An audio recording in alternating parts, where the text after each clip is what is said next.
le he crusade zan atop zan kan thenga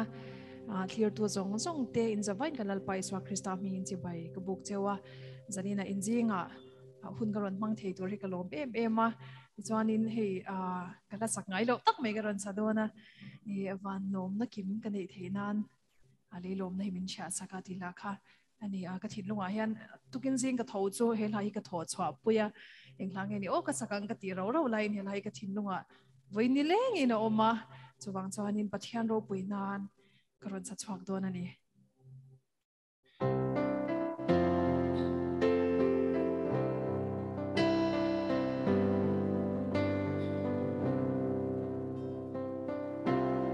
Chandam tun min shuai na lam tuang ka thir leta khong ai na in min chandama khong ai na in min nun sang chi khong ai na in min en kol chi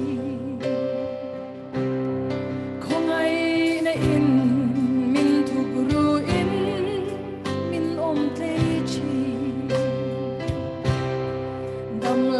she kong chuk chou po chung mu van lai ya min choi khale ra po rik na min sia van lom na kim ka nei theina lei lom na hi min chia sa van nun hu sia Shing nun nep sia min sia ti